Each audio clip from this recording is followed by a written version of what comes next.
Shalom saudara-saudara yang dikasihi Tuhan. Banyak sekali orang bertanya, di manakah Allah? Apakah Allah itu ada? Kalau Allah ada, kenapa terjadi pandemi corona yang melanda seluruh dunia? Tidak ada satu negara pun yang steril. Semua kena dampak. Semua ikut-ikutan stay at home. Nggak boleh kemana-mana. Saudara, orang bertanya, kalau Allah itu baik, kenapa Allah kelihatannya berdiam diri? Nah, kita perlu tahu bahwa dunia ini, bumi ini, sudah ikut jatuh dalam dosa, sama seperti manusia jatuh dalam dosa. Ketika Adam dan Hawa jatuh dalam dosa, demikian jugalah bumi. Bumi ikut jatuh, the fallen earth, dan rusak. Bumi juga ikut rusak karena ikut jatuh dalam dosa. Dan Allah tidak bisa berbuat apa-apa. Kenapa? Karena gini, contoh, saya membangun atau menciptakan rumah. Lalu sebagai seorang ayah, rumah itu saya berikan kepada anak saya, contohnya. Tetapi kemudian anak saya menggadaikan kepada orang yang ternyata orang jahat. Dan orang jahat itu merusak rumah yang saya sendiri yang bangun, saya yang ciptakan. Begitu juga dengan bumi ini. Allah menciptakan bumi, menciptakan alam semesta, tetapi manusia yang dipercayakan untuk mengelola bumi ini jatuh dalam dosa. Dan jatuhlah bumi. Itulah sebabnya Kisah Para Rasul bilang begini. Kisah Rasul 3 ayat 21. Kristus itu harus tinggal di sorga sampai waktu pemulihan segala sesuatu. Seperti yang difirmankan Allah dengan perantaraan nabi-nabinya yang kudus di zaman dahulu. Sampai waktu pemulihan segala sesuatu. Pemulihan segala sesuatu, termasuk langit dan bumi. Alkitab banyak bicara tentang langit yang baru dan bumi yang baru. Akan ada waktunya Bapa di surga, Allah pencipta itu akan memulihkan segala sesuatu. Akan memulihkan bumi ini, memulihkan alam semesta ciptaannya. Lalu pertanyaan awal tadi, kenapa sampai ada COVID-19? Kenapa sampai ada pandemi? Dalam 4 abad terakhir ini, dunia dilanda wabah besar-besaran yang kelihatannya ada pola. Setiap 100 tahun itu terjadi. Dan sebenarnya dari abad pertama, abad kedua, abad ketiga juga seperti itu. Tetapi saya dalam kesempatan ini hanya ingin mengatakan di sekitar tahun 1720 ada pandemi wabah yang terjadi di Eropa, khususnya di Marseille, di Prancis. Diistilahkan Black Death.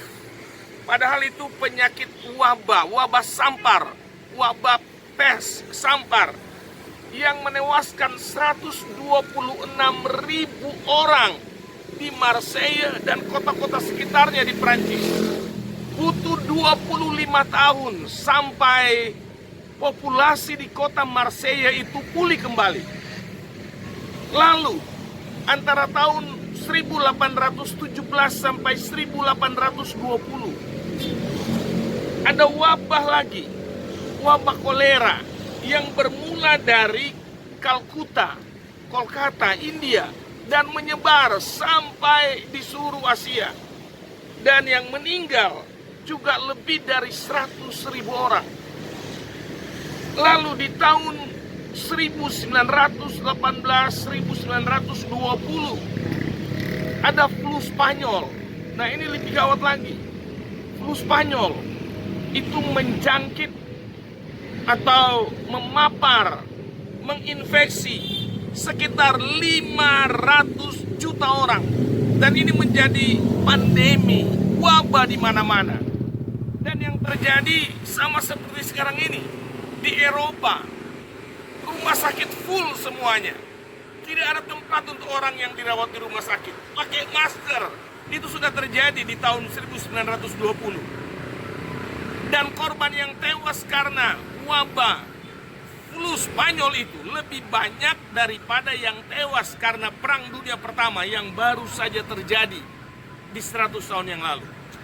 Dan sekarang 100 tahun berikutnya ada wabah, ada pandemi Corona COVID-19.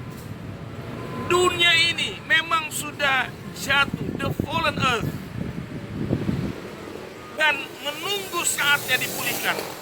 Tetapi bagi anak-anak Tuhan, Alkitab menjamin bahwa ada 4 hal yang perlu kita imani. Bagi orang percaya, ada 4 hal yang harus kita imani.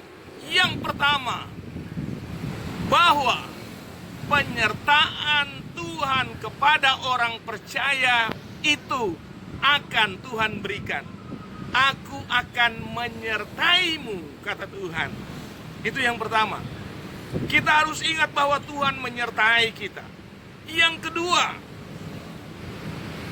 yang harus kita tahu adalah bahwa Tuhan lebih besar, lebih berkuasa, lebih dahsyat daripada pandemi dan wabah apapun. Tuhan lebih berkuasa, Tuhan lebih dahsyat daripada wabah apapun. Karena tetap Allah kita adalah pencipta alam semesta. Sekalipun dunia ini sudah jatuh, tetapi tetap dalam pemantauan, pemeliharaan, dan dalam kedaulatan Allah. Hal yang ketiga yang harus kita tahu sebagai orang percaya menghadapi wabah COVID-19 ini, yang harus kita yakini bahwa wabah seperti ini bukan hal yang baru. Ini sudah pernah terjadi sebelumnya. Dan orang-orang percaya melewati wabah-wabah seperti itu. Wabah ini akan berakhir, ada akhirnya. Jadi yang ketiga, wabah ini bukan hal yang baru. Ini terjadi hampir setiap 100 tahun dan ada akhirnya. Katakan sama-sama dengan saya, ada akhirnya, akan berakhir. Hal yang keempat yang harus dilakukan oleh orang percaya adalah di tengah wabah ini tetap jadilah saksi Tuhan. Menjadi saksi Tuhan. Dengan cara apa? Dengan cara menebarkan kebaikan, menebarkan kepedulian. Karena kasih, kebaikan, kepedulian itu adalah sikap Kristus. Itu adalah wujud dari menyatakan terang Tuhan di bumi ini. Tuhan memberkati dan menguatkan kita semua. Shalom.